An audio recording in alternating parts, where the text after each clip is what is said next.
So here we have the Hyundai Tucson on a 66 plate. I'm going to start off by showing you around the outside of the car, and then we'll hop in and run through some controls on the inside. But from the outside, you can see it's a 5-door car with alloy wheels. Let's start off inside the boot and then work our way around the rest of it from there. So as we approach the boot, you'll see we have reversing sensors. This car's also got a reversing camera, plenty of boot space as well, along with that 60/40 split folding rear seat, should you wish to increase that space even further. Okay, so we're just going to work our way back round to the front of the car, and then we'll hop in and run through some controls on the inside. But now that we've done a full circle of it, you can see it's in excellent condition the whole way round. Just briefly before we climb in, I think it's well worth seeing the interior from this exterior point of view. You get full leather interior. There's plenty to run through on the dashboard, so let's hop in and we'll do that right now. Okay, now that we're inside the car, we're going to start with the dials. On the left-hand side, we have the rev counter. On the right-hand side, we have the speedometer and fuel gauge. In the middle, you can see the total miles for this car, which are 11,433.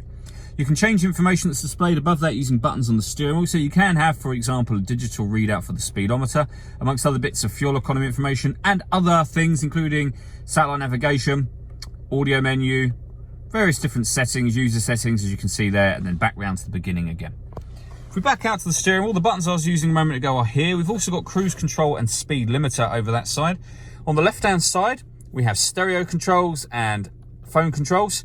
They can only be used after such time as you've paired the phone. And that is done on the touchscreen in the center just here. Hit the phone icon and then follow instructions on screen. We're not going to pair a phone for now, of course. When it comes to the music, first of all, you have your radio. You can see there you have DAB, AM and FM radio available. You can listen to your own music by hitting that media button. Nothing is connected at the moment, but you can connect up an auxiliary device, a USB device, and you can stream your music wirelessly via Bluetooth audio. If I put the car into reverse, you'll see we have a full color reversing camera. This car has also got satellite navigation accessed with these buttons here. And there's a full video showing how that works on our website and also on our YouTube channel as well. Below that, we have dual zone climate control. So you can adjust the passenger and driver temperatures, the fan speed up and down. You can determine where you'd like the air to be distributed.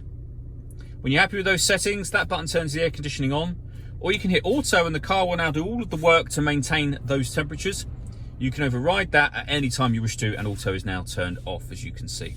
We have heated driver and passenger seats, both with 3 different heat settings each.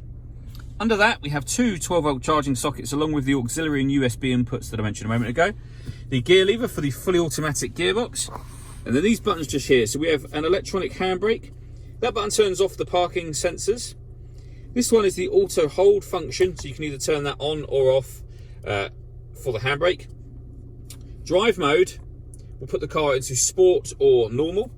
This button will turn off the stop and start. So this car is designed to cut out when it's stationary in traffic to save you fuel. I'll just turn that system off. And this button here will turn on or off the downhill brake control for the car. All that leaves me to say is thank you for taking the time to watch this video. If you'd like to come and see the car in person and have a test drive, please feel free to call any of our MJA sites. We'd love to hear from you soon.